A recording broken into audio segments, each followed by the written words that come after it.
What's happening here on the Hollywood freeway? Is it another civil uprising? No, it's the drywall workers striking for a living wage. And what's this? More social upheaval in a third world country? No, it's Century City, 1989, and the janitors are demonstrating for higher wages. Strikes, industry, workers. These are not usually part of the LA image. The myth of Los Angeles is Hollywood and beaches, palm trees and glamour. But behind these myths are the factories, the oil rigs, the harbors, and the millions of working people who keep the city running and provide for its needs. Working LA has many faces and accents, but finds unity in the labor movement and the struggle for a living wage.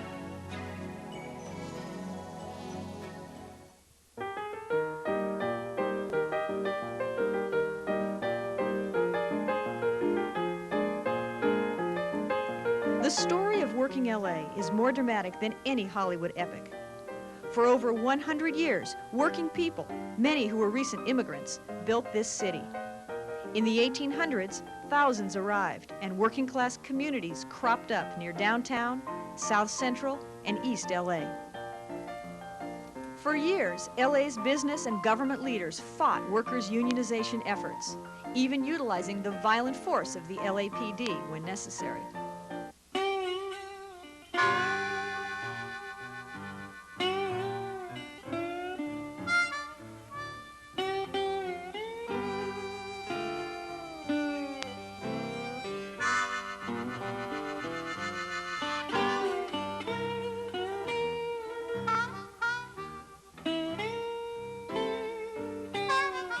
For over 100 years now, in the Garment District, the hub of downtown, immigrant workers, mostly women, have made clothes for the Southland's expanding market.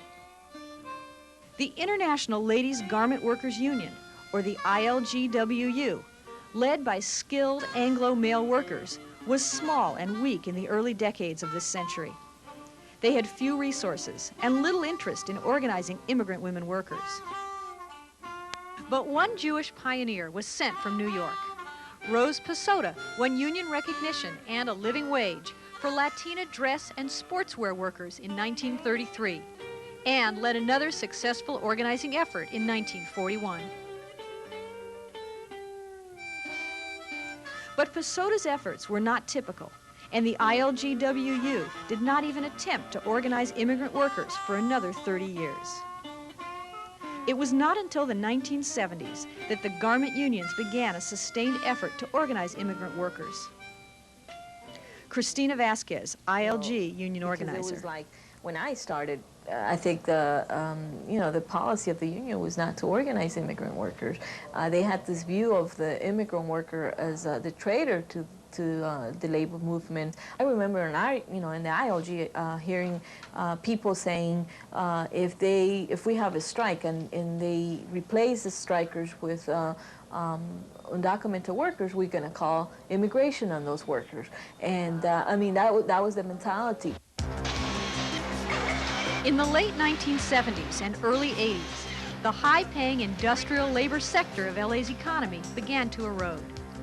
Low-paying light manufacturing and service employment became a main source of worker income.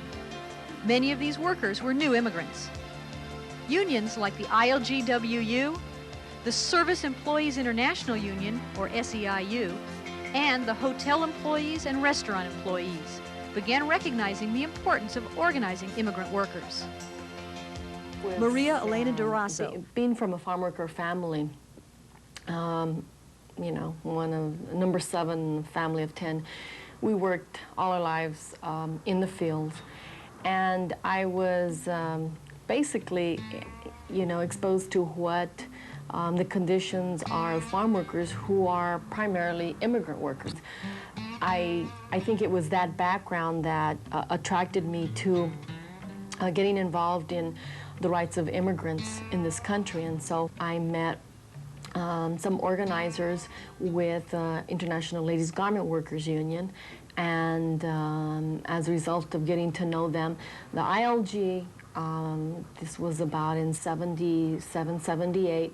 The ILG here in Los Angeles, and I believe throughout the country, was taking a very, very unique position compared to the rest of the labor movement, which was that immigrant workers have the right to organize, have a right to be represented by unions, and not only do they have a right, but we have the obligation and responsibility to incorporate them and organize them. Durazo went on to organize for the Hotel Employees and Restaurant Employees Local 11, becoming the first Latina president and leading a successful 2.5-year fight against the Hyatt hotels.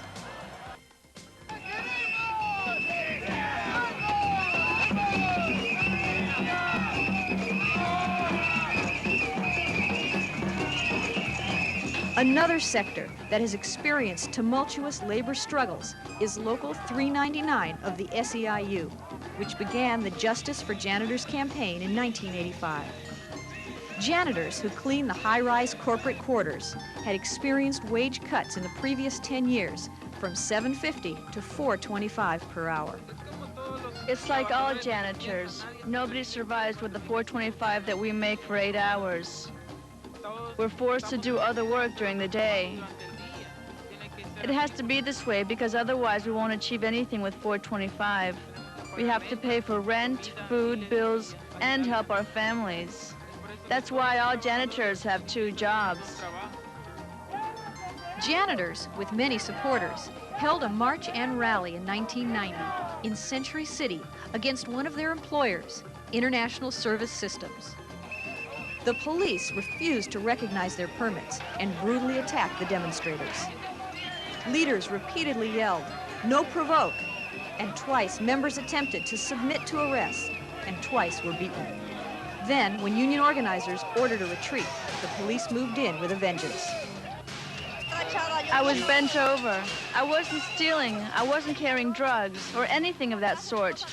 I'm simply asking for an increase in salary. I'm not violating the law in any way. I want to survive in this country legally. Following this police attack, public outrage and the threat of a civil suit pressured the corporation to agree to a union master contract. The settlement would bring union wages and benefits to 2,500 janitors in Southern California. 2 days later, the men and women of Century City celebrated their victory, sending out the message that the struggle for justice continues. One of the most infamous strikes in LA's recent labor history occurred when thousands of Latino drywall workers took their cause to the street in spite of overwhelming obstacles. After drastic wage cuts, drywallers knew they needed a union and struck for recognition. Police were massed all over its strike sites, which made for a tense situation.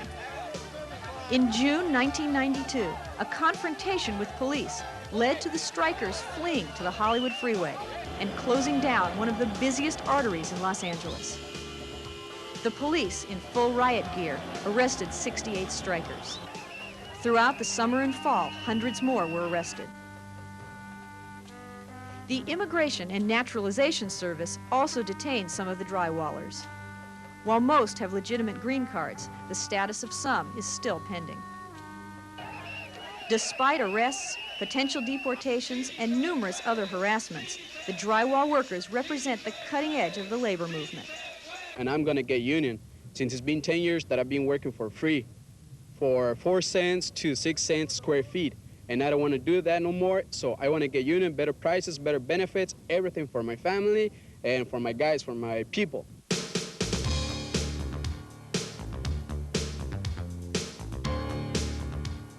Many corporations throughout Los Angeles and the nation thought they could keep their costs down by hiring immigrant labor at low wages.